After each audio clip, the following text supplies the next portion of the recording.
I hope you're excited for this one. Well, I'll start off by saying the church supper.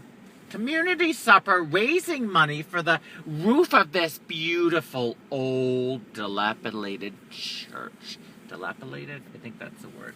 But anyway, so the reeds and the overgrown bush has started to grow up really fast.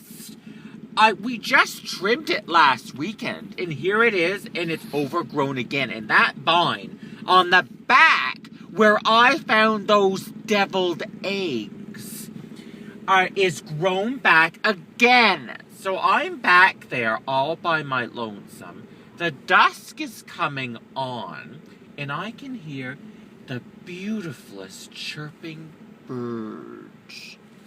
It's symphony of music sounds peaceful and relaxing and surreal and serene, I guess is even a better word.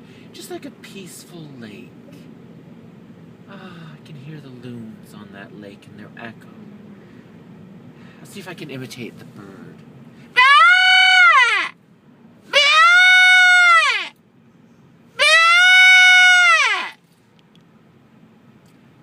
Doesn't that sound peaceful? I think I'm going to go to sleep now.